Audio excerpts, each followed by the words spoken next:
sexualité. Tu es ma femme, tu es mon mari, donc tout on peut faire.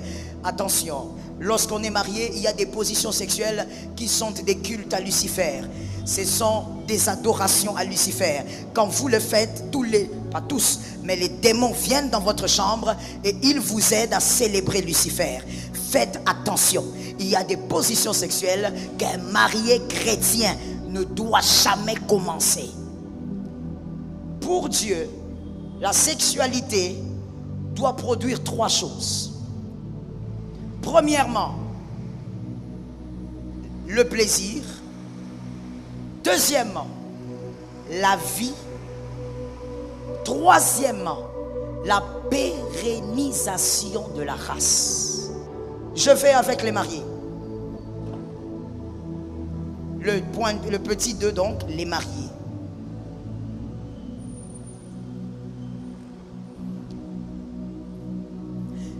Les mariés, en parlant de la sexualité, parce que c'est de ça qu'il s'agit. Quel type de sexualité peut vous ramener sous le joug quand vous êtes mariés? Commençons de manière très claire. En ce qui concerne les mariés, la Bible ne donne pas une ou des positions idéales pour la sexualité. La Bible n'en parle pas de manière claire. Mais par contre, la Bible nous présente des choses à ne pas faire. Pourquoi? Parce que lorsqu'on est marié, vous devez être libéré de cette fausse pensée qui dit, parce qu'on est marié, tout est permis dans la sexualité. Tu es ma femme, tu es mon mari, donc tout on peut faire. Attention, lorsqu'on est marié, il y a des positions sexuelles qui sont des cultes à Lucifer. Ce sont des adorations à Lucifer. Quand vous le faites, pas tous, mais les démons viennent dans votre chambre et ils vous aident à célébrer Lucifer. Faites attention.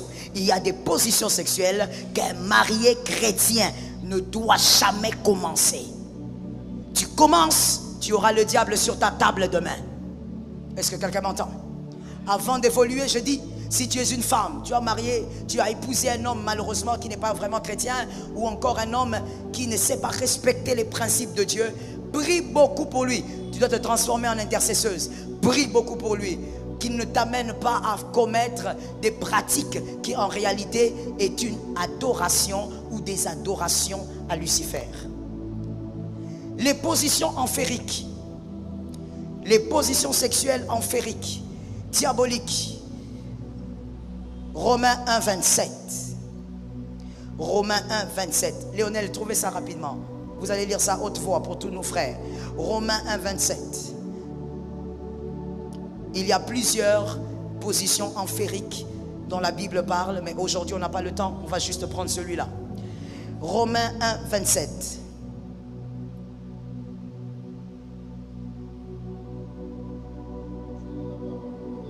Lisez fort, là derrière on doit vous écouter. Allez-y.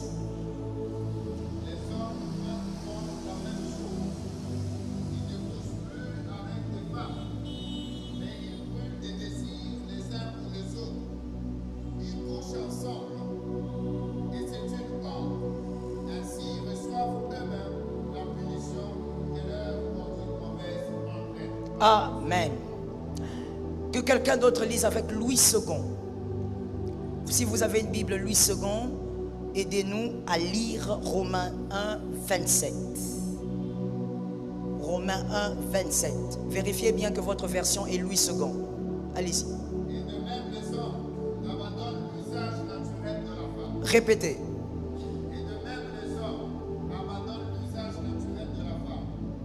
Se sont enflammés dans leurs désirs, les uns pour les autres, commettant homme avec homme des choses infâmes, et recevant en eux-mêmes le salaire que méritait leur égard. Amen. Quelqu'un m'a donné 3 amen.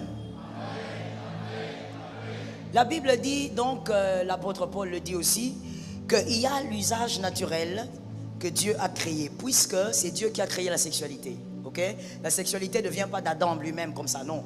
C'est Dieu qui a créé l'homme, et quand on voit comment il a créé l'homme, on comprend qu'il avait prévu la sexualité. On voit comment il a créé la femme, on comprend qu'il avait prévu la sexualité. Donc, c'est Dieu qui a créé la sexualité, et Dieu dit qu'il y a un usage naturel. c'est l'usage de la femme. C'est-à-dire prendre une femme, en tant que mariée évidemment, et avoir des relations intimes avec elle. Et ici, on parle précisément de la sodomie. Pour vous qui écrivez, écrivez la sodomie. On parle de la sodomie.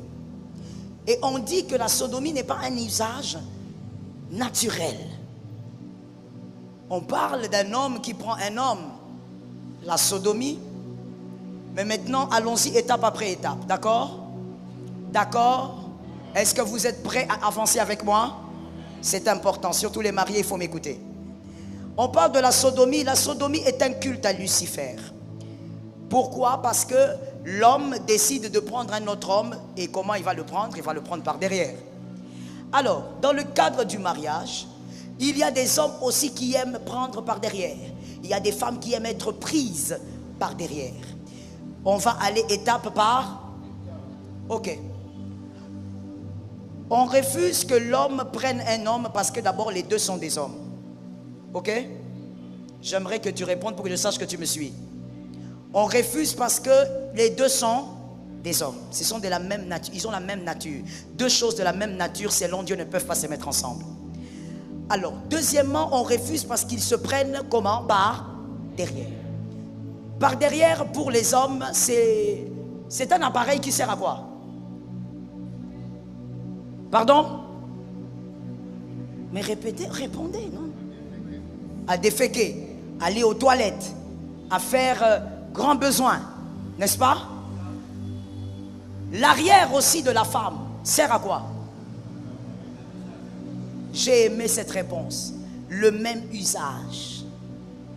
Lorsqu'un homme marié, très marié même, trop marié, jusqu'à la mairie tu t'es marié, tu prends ta femme par derrière, tu es en train de crier à la gloire de Lucifer. Pourquoi? Parce que Lucifer depuis le début voudrait dire à tout le monde que ce que Dieu a fait est mauvais. Il faut inverser ce que Dieu a fait. Il faut donc prendre par derrière au lieu de prendre sa femme par l'usage naturel. Jusque là on se comprend? Jusque là c'est clair? Parce que tu dois savoir pourquoi la sodomie pour les mariés c'est un problème. Et donc, comme vous l'avez dit, l'arrière de la femme comme de l'homme, les deux ont le même usage. C'est pas différent.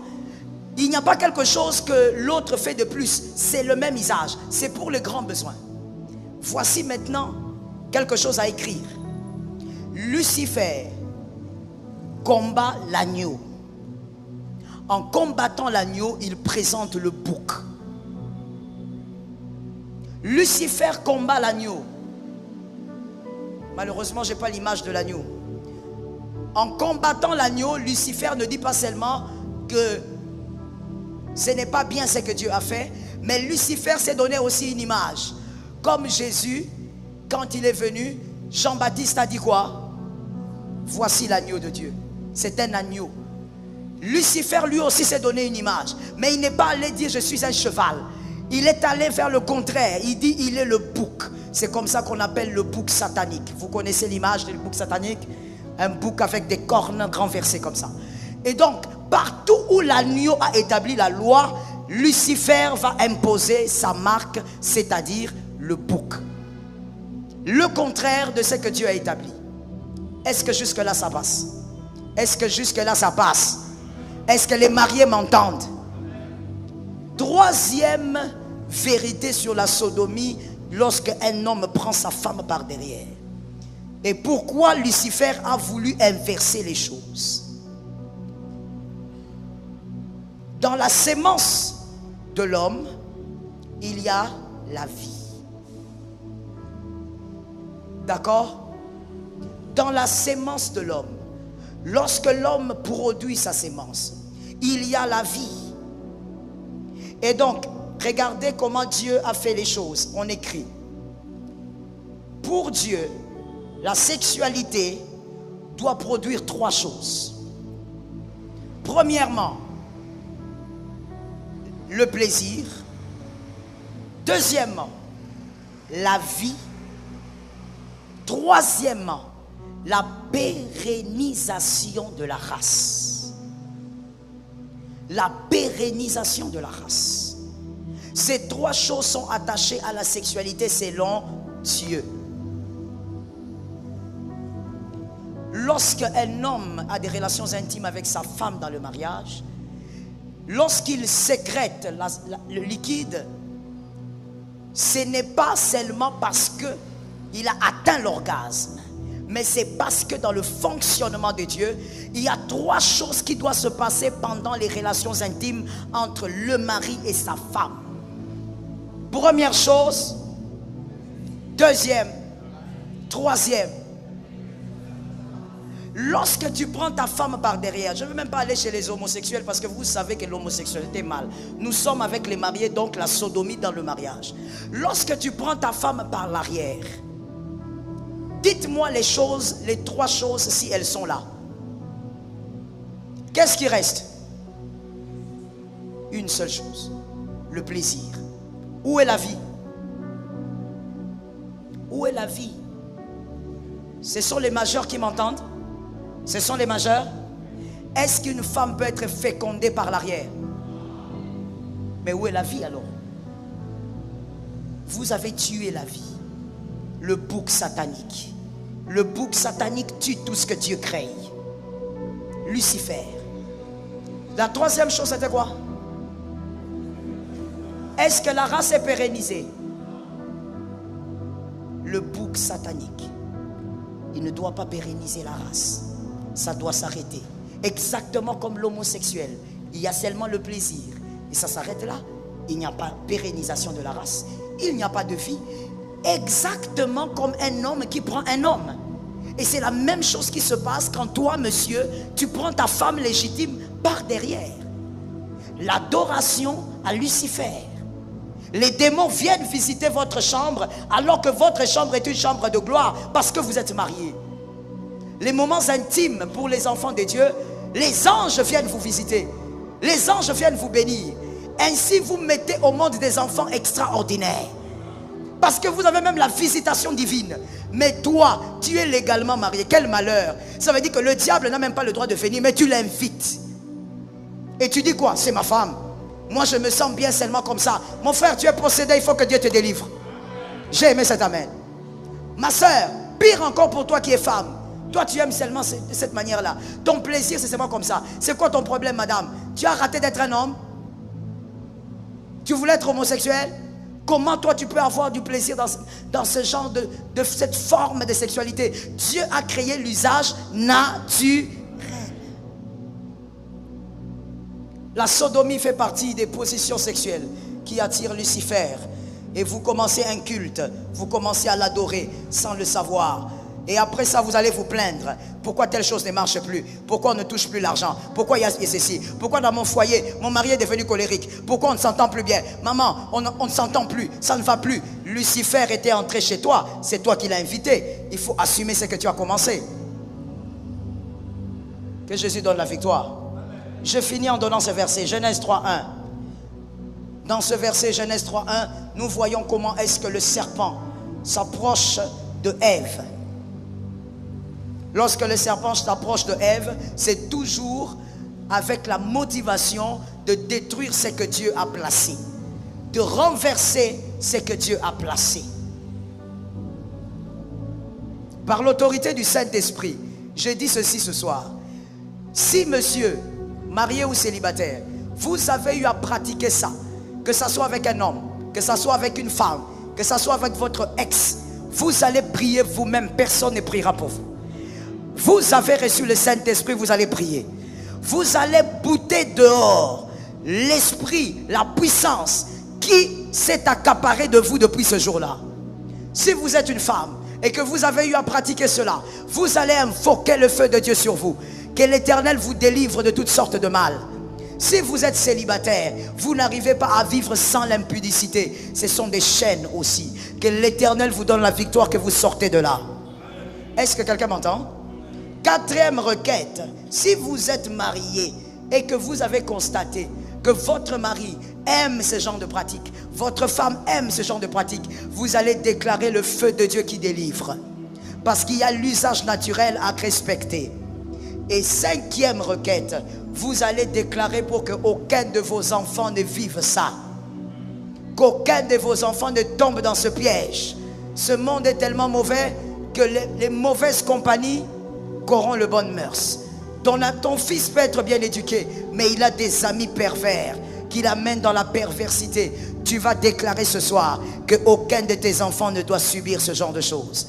La Bible ne spécifie pas explicitement quelles positions sexuelles sont autorisées ou interdites pour les chrétiens. Les enseignements bibliques mettent davantage l'accent sur la moralité sexuelle, l'engagement dans le mariage et l'amour mutuel entre les conjoints. Le livre de l'Épître aux Hébreux, Hébreux 13 verset 4, dit « Que le mariage soit honoré de tous, et le lit sans souillure, car Dieu jugera les impudiques et les adultères. » Ce verset souligne l'importance de la pureté sexuelle dans le cadre du mariage. En d'autres termes, les relations sexuelles doivent se dérouler dans le cadre du mariage et être empreintes de respect mutuel et d'amour. Tant que les activités sexuelles sont consensuelles, respectueuses et ne violent pas les principes de fidélité et de respect mutuel du mariage, elles ne sont généralement pas considérées comme contraires aux enseignements bibliques. Merci Pasteur Joël Cabazel pour cette révélation de la parole. Réécoutez ce message chaque fois que vous vous sentez faible ou en face d'une situation pouvant vous conduire dans ce péché pour vous fortifier.